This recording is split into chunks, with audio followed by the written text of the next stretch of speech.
जय श्री कृष्ण। राधे राधे। जय जय वासुदेव, जय जय वासुदेव, जय जय वासुदेव, जय जय वासुदेव, जय जय वासुदेव, जय जय वासुदेव, जय जय वासुदेव, जय जय वासुदेव, जय जय वासुदेव, जय जय वासुदेव, जय जय वासुदेव, जय जय वासुदेव, जय जय वासुदेव, जय जय वासुदेव, जय जय वासुदेव, जय जय वासुदेव, जय जय वासुदेव, जय जय वासुदेव। सुखदेव जी वर्णन करते हैं कि राजन,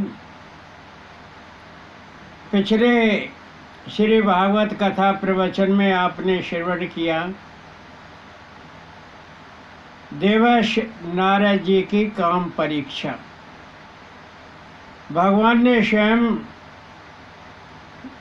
काम पर नारद जी की परीक्षा ली, क्योंकि नारद जी ने काम पर विजय प्राप्त कर रखी थी। आज आपको एक दिव्य वात्सल्य लीला का श्रवण कराएंगे। बड़ी अद्भुत कथा है, आप ध्यानपूर्वक श्रवण कीजिए। अक्सर बच्चों में मिट्टी खाने की आदत पड़ जाती है। प्राय देखा गया है कि बच्चे खेलते खेलते मिट्टी का भक्षण करते हैं। उनकी माँ उनको डांटती फिटकारती है। सुखदेव जी वर्णन करते हैं कि राजन, ग्वाल वालों ने एक दिन ऐसा ही प्लान बनाया और बलराम, मंशुका, स्त्रो, कृष्ण, श्रीदामा, सुबल, मधुमंगल, भद्रसेन, वृषभ, इन्होंने सलाह की कि आज कान्हा से मजाक करते हैं। और मजाक ऐसी करते हैं कि मैया इसको बगैर डांटे न रह सके। और फिर जब इस पर डांट पड़ेगी हम सब आनंद लेंगे। हम बाल कृष्ण से ठिठोली करें और ऐसी ठिठोली को देखकर हम खूब हंसेंगे, मज़ा लेंगे। बलदाऊ भैया, आप हमारे साथ हैं न, मैया को विश्वास हो जाएगा आपके साथ होने से। ग्वालवाल सारे एकत्र होकर यशोदा मैया के पास गए और मैया से कहने लगे कि मैया, आज तो गजब है गो। मैया ने कहा कि का है गो, लल्ला तो ठीक ठाक है न। कि मैया, लल्ला तो ठीक ठाक है, पर आज वाने जौहर कर दो। के कहा कर दो, आज तो कन्हैया ने मिट्टी खाई है। मिट्टी? मैया ने लौदरी उठाई और लौदरी दिखाकर कन्हैया को डांटा। चोरे, तेने मिट्टी खाई है। कन्हैया रोता जाता है, कहता जाता है कि मैया, मैंने मिट्टी नहीं खाई, मैंने मिट्टी नहीं खाई। ये सब ग्वालवाल आज मेरे खिलाफ हो गए और मेरे साथ इन्होंने योजना बनाई। मैया कहने लगी कि आज तुझे नहीं देखूंगी, तुझे छोड़ूंगी नहीं। आज तेने मिट्टी खाई है तो मैया कैसे कहती है, लोदरी उठा मैया गोसाई, चोरे तेने माटी खाई।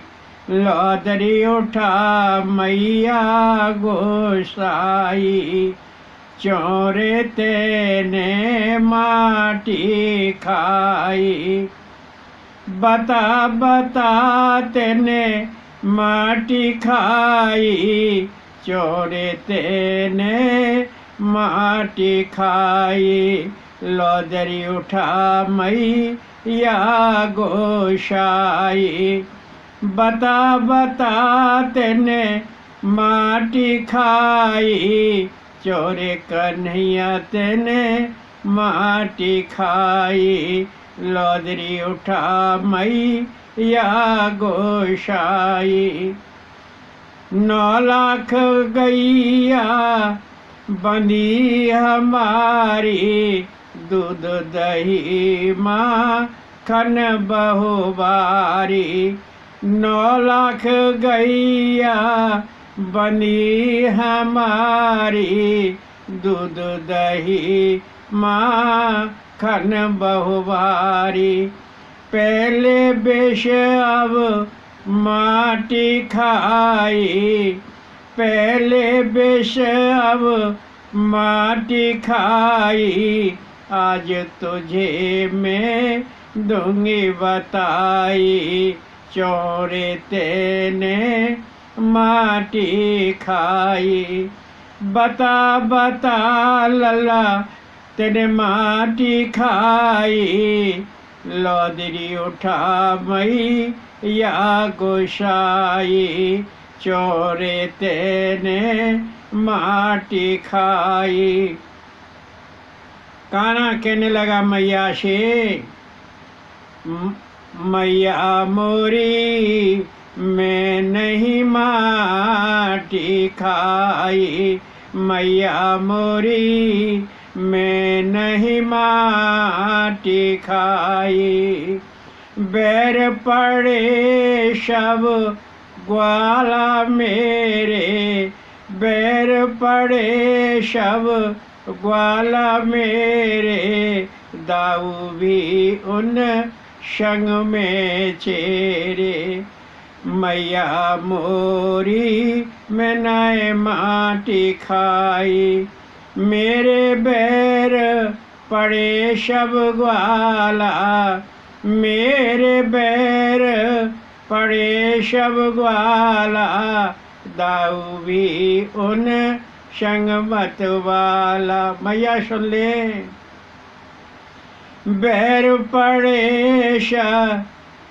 मेरे बैर पड़े सब ग्वाला, दाऊ भी उन संग मत वाला।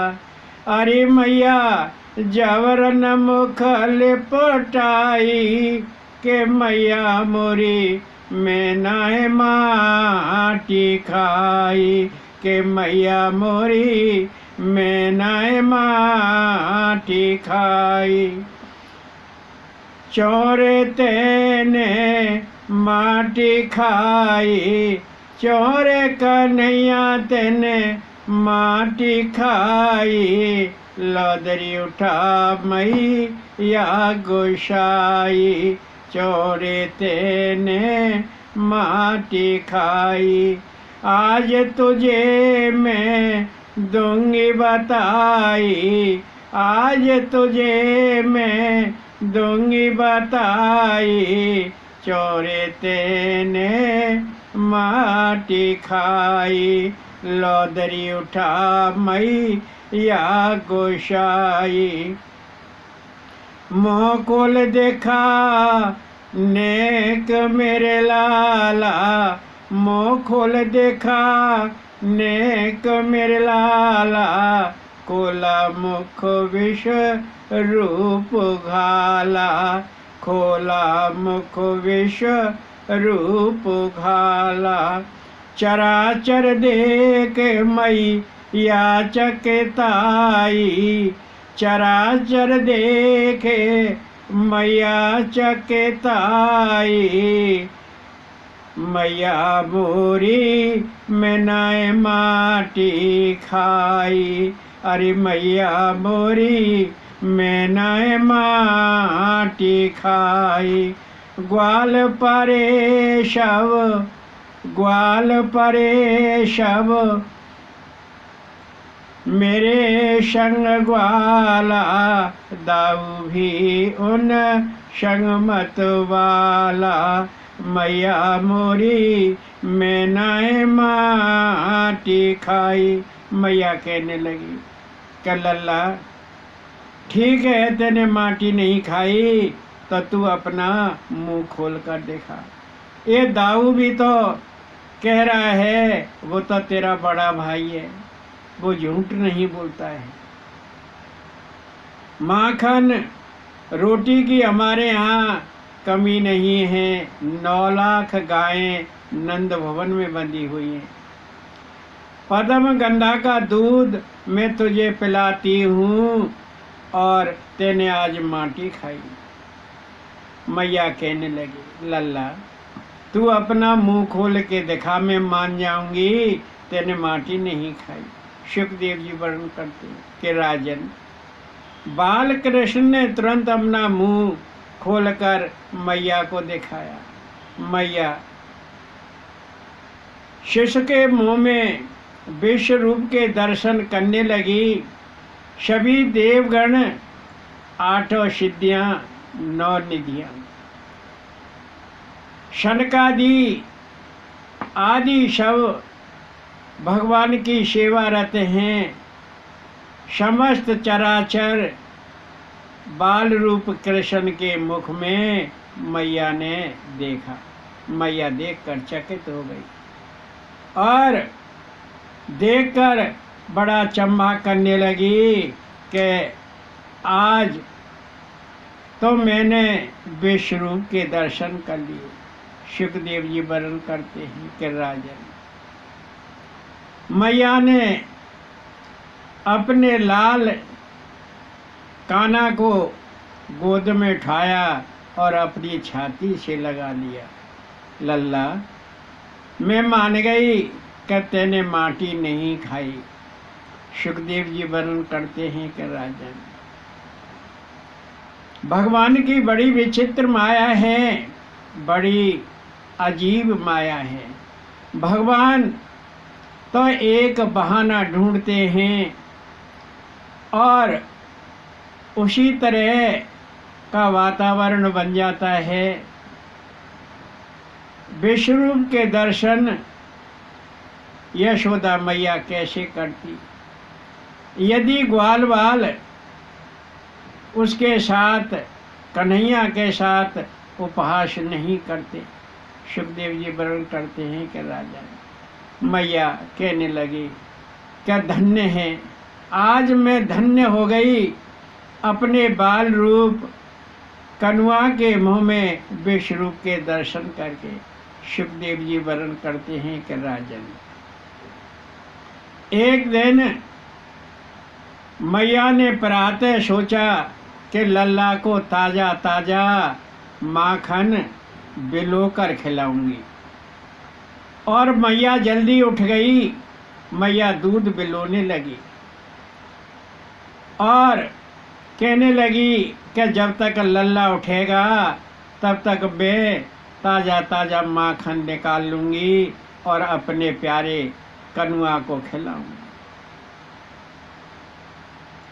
होनहार बिरवान के होत चीकने पात, मैया दूध बिलो रही है। लल्ला उठ गया। लल्ला को गोद में लिया मैया ने और दूध बिलोती जा रही है और अपने आंचल का दूध पिलाती जा रही है, दही बिलोती जा रही है और लल्ला के लिए चूल्हे पर दूध औंटने के लिए रख दिया।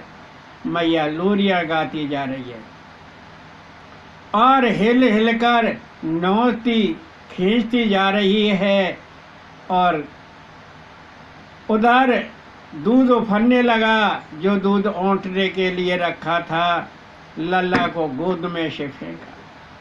देखिए, दूध प्यारा है या लल्ला। मैया अपने आंचल से लल्ला को दूध पिला रही है और उधर दूध चूल्हे पर रखा हुआ उफाने लगा और मैया ने लल्ला को झटके से हटाया और दूध को उतारने चली गई। मथनी छोड़ दी, दूध को उतारने के लिए मैया भागी। पद्म गंधा का दूध था, दूध निकल रहा है। कन्हैया ने गुस्से में एक लोढ़ा लिया और मटकी फोड़ दी, दही की मटकी फोड़ दी। लोढ़ा सिलवट्टा होता है ना, सिलवट्टा, तो सिलवट्टा वहीं रखे थे और कान्हा ने बट्टा उठाया और दही की मटकी फोड़ दी और ओखली में जाकर छिप गया। सुखदेव जी वर्णन करते हैं कि राजन, मैया ओखली में लल्ला के लिए धान गेहूं आदि दलिया के लिए कूटती थी। ओखली में जाकर लल्ला छिप गया और मैया ने देखा कि लल्ला कहाँ गया, लल्ला कहाँ गया। मैया ने देखा कि ओखली में छिपा हुआ है और मैया ने लल्ला को खूब डांटा, कहा कि लल्ला और ओखली दोनों ही दोषी हैं। सुखदेव जी वर्णन करते हैं कि राजन, जो उत्पात करता है वो तो दोषी है ही, लेकिन जो उत्पाती को आश्रय देता है वो भी दोषी होता है। इस ऊखल ने लल्ला को आश्रय दिया और लल्ला ऊखल में छिप गया, तो ऊखल भी दोषी है और ये लल्ला भी दोषी है। आश्रय पाने वाला और आश्रय देने वाला दोनों ही दोषी होते हैं। सुखदेव जी वर्णन करते हैं कि राजन, मैया ने कहा कि आज मैं दोनों को नौती से बांध दूं। मैया नौती से लल्ला को बांधने लगी ऊखल के साथ, लेकिन नौती 2 अंगुल छोटी पड़ जाती। मैया ने और रस्सी जोड़ी, लेकिन हर बार रस्सी 2 अंगुल छोटी पड़ जाती। मैया ने गुंजरियों से रस्सी मंगा कर एकत्र कर ली और गांठ मार मार कर रस्सी को खूब बढ़ाया, लेकिन रस्सी 2 अंगुल छोटी पड़ जाती। हर बार रस्सी 2 अंगुल छोटी पड़ जाती। मैया ने माथे पर हाथ रखा और बैठ गई और रोने लगी कि इसने तो, लल्ला ने तो आज मेरा बड़ा नुकसान कर दिया। दही की मटकी फोड़ दी जिसमें मैं दूध बिलो रही थी, और ये बंधने में भी नहीं आ रहा, ये अभी तो ये बालक है। मैया माथे पर हाथ रखकर रोने लगी। रस्सी 2 अंगुल छोटी क्यों पड़ जाती थी? क्योंकि रस्सी 3 बल की होती है। सुखदेव जी वर्णन करते हैं कि 3 बल वो कौन से होते हैं? 3 बल त्रिगुण होते हैं, सतगुण, रजगुण और तमगुण। यदि रस्सी सतोगुण से युक्त होती तो बाल रूप कृष्ण उस रस्सी में बंध जाते, परंतु रस्सी के साथ रजोगुण और तमोगुण थे। रजोगुण और तमोगुण के कारण भगवान श्री वासुदेव, जो अभी बाल रूप हैं, नहीं बन पाए। भगवान को कभी रज और तम नहीं बांध सकते। मैया रो रही है और बाल रूप कृष्ण ने देखा कि मैया तो दुखी है, माथे पर हाथ रखकर रो रही है, और बाल रूप कृष्ण ने कहा कि मैया तू हार गई कि हाँ हार गई। तो ऐसे नहीं मैया तिरवाचा भर, मैं 3 बार बोलूँगा और 3 बार तेने बोलना है कि मैं हार गई।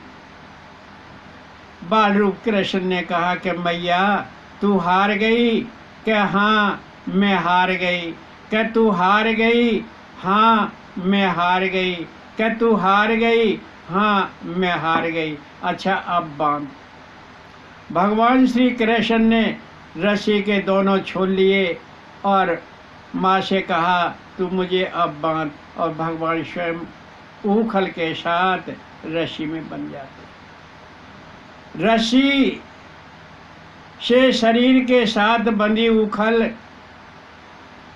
घटमल्ला की तरह से लल्ला के पीछे पीछे चलने लगी। लल्ला आगे आगे और ऊखल पीछे पीछे लुढ़कती हुई जा रही है। सुखदेव जी वर्णन करते हैं कि राजन लल्ला नंद भवन से बाहर निकला और एक यमला अर्जुन का वृक्ष खड़ा हुआ था, उसके पास जाकर पहुंचा और उस वृक्ष की 2 शाखाएं थी, 2 तने थे। पृथ्वी से निकलते ही उसके 2 तने हो गए थे। सुखदेव जी वर्णन करते हैं कि राजन बालरूप कृष्ण उस वृक्ष के बीच से निकले तो खुद तो निकल गए, लेकिन ऊखल उस यमला अर्जुन में फंस गई। सुखदेव जी वर्णन करते हैं कि लल्ला ने जोर लगाया और वह वृक्ष यमला अर्जुन का बीच में से फट गया। ऊखल निकल गई और ऊखल निकलते ही वृक्ष फटते ही उसमें से 2 दिव्य पुरुष निकले और और भगवान के सामने करबद्ध खड़े हो गए, भगवान को प्रणाम किया। सुखदेव जी वर्णन करते हैं कि राजन ये 2 दिव्य पुरुष कौन हैं? ये कुबेर के पुत्र हैं, इनका नाम है नलकूबर और हयग्रीव। देवर्ष नारद जी ने इनको शाप दे दिया था और शापवश नलकूबर और हयग्रीव कुबेर के दोनों पुत्र वृक्ष बन गए। और वृक्ष बने तो वो एक वृक्ष बने, जमीन से नीचे उनकी जड़ एक थी परंतु ऊपर उनकी 2 शाखाएं हो गई, क्योंकि वो 2 थे और एक बाप के थे, जड़ एक थी। सुखदेव जी वर्णन करते हैं कि दोनों ने भगवान के चरण स्पर्श किए और भगवान की परिक्रमा करके दोनों अंतर्धान हो गए, अपने मूल रूप में आ गए और अपने पिता श्री कुबेर के पास पहुंच गए। सुखदेव जी वर्णन करते हैं कि राजन ये नलकूबर और हयग्रीव को देवर्ष नारद जी ने शाप क्यों दिया था? नलकूबर और हयग्रीव मंदाकिनी में युवतियों के साथ विहार कर रहे थे, निरावरण थे, नग्न अवस्था में थे। देवर्ष नारद जी उधर से निकले। सुखदेव जी वर्णन करते हैं कि ये मंदाकिनी कौन नदी है? सुखदेव जी वर्णन कि ये मंदाकिनी स्वर्ग में देवताओं को तारने वाली नदी है। युवतियों ने तो नारद जी को देखकर कपड़े पहन लिए परंतु उन दोनों ने कपड़े नहीं पहने। नारद जी ने देखा कि ये तो बड़े ठूंठ हैं, मूर्ख हैं, शठ हैं।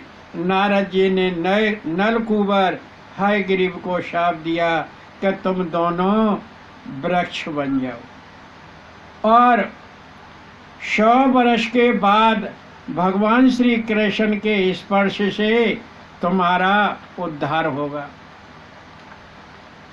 सुखदेव जी वर्णन करते हैं कि राजन, 100 वर्ष के बाद जो यमला अर्जुन वृक्ष बने थे, नलकूबर और हयग्रीव, भगवान श्री वासुदेव के स्पर्श से दोनों का उद्धार हुआ। जय श्री कृष्ण।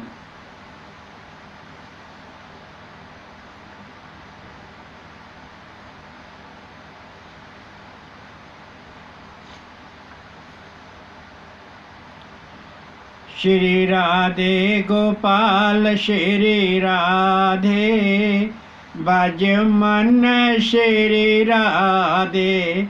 श्री राधे गोपाल श्री राधे, भज मन श्री राधे। श्री राधे श्री राधे श्री राधे, श्री राधे श्री राधे श्री राधे, भज मन श्री राधे। श्री राधे गोपाल श्री राधे, भज मन श्री राधे। नैया मेरी डगमग डोले, तन मन राधे राधे बोले। नैया मेरी डगमग डोले, तन मन राधे राधे बोले। पार लगाओ तुमी राधे, भज मन श्री राधे। श्री राधे गोपाल श्री राधे, भज मन श्री राधे। श्री राधे गोपाल श्री राधे, भज मन श्री राधे। सुखदेव जी वर्णन करते हैं कि राजन, यह शरीर किसकी संपत्ति है? शरीर देने वाले का है या शरीर पाने वाला है? यह शरीर किसका है? सुखदेव जी वर्णन करते हैं कि राजन, एक दरिद्र पुरुष है और दूसरा धनी पुरुष है। दरिद्र के पास न धन है और न धन का अभिमान है। अभिमान उसे कहाँ से होगा जब उसके पास धन नहीं है? इस संसार सागर में व्यक्ति को दो से ही अभिमान होता है, एक धन का अभिमान और दूसरा देह का अभिमान। तो धनी को धन का अभिमान है, परंतु दरिद्र को कोई अभिमान नहीं है, क्योंकि उसके पास न धन है न धन का अभिमान है। धनी के पास धन है और उसे अभिमान है। सुखदेव जी वर्णन करते हैं कि राजन, जब संत का विलन दरिद्र से और धनी से होता है तो दरिद्र का तो उद्धार हो जाता है, परंतु धनी का उद्धार नहीं होता है, क्योंकि दरिद्र को कोई अभिमान नहीं है और धनी को धन अभिमान है।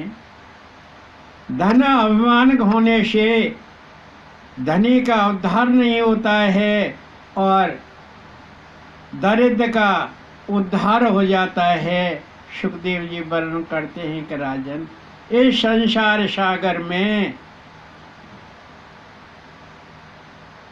वही व्यक्ति अच्छा है, वही श्रेष्ठ है जिसके पास अभिमान नहीं है। इसलिए कृष्ण भक्तों, आप सबको कभी भी अभिमान नहीं करना चाहिए। दरिद्र को भी हेय दृष्टि से नहीं देखना चाहिए। सुखदेव जी वर्णन करते हैं कि राजन, इस प्रकार दरिद्र का उद्धार संत के मिलने से हो जाता है, क्योंकि संत सदैव जीव का उद्धार करने के लिए जंगल वन वन घूमते फिरते हैं और भगवान का प्रवचन करते रहते हैं, जीव का कल्याण करते हैं। संत के मिलने से जीव का उद्धार हो जाता है और असंत के मिलने से जीव बंधन में फंस जाता है। कभी भी असंतों से नहीं मिलना चाहिए। इस कल काल में बड़े बड़े योगी बने बैठे हैं, परंतु वो असंत हैं और असंत होने के कारण वो जीव को दुख ही देते हैं।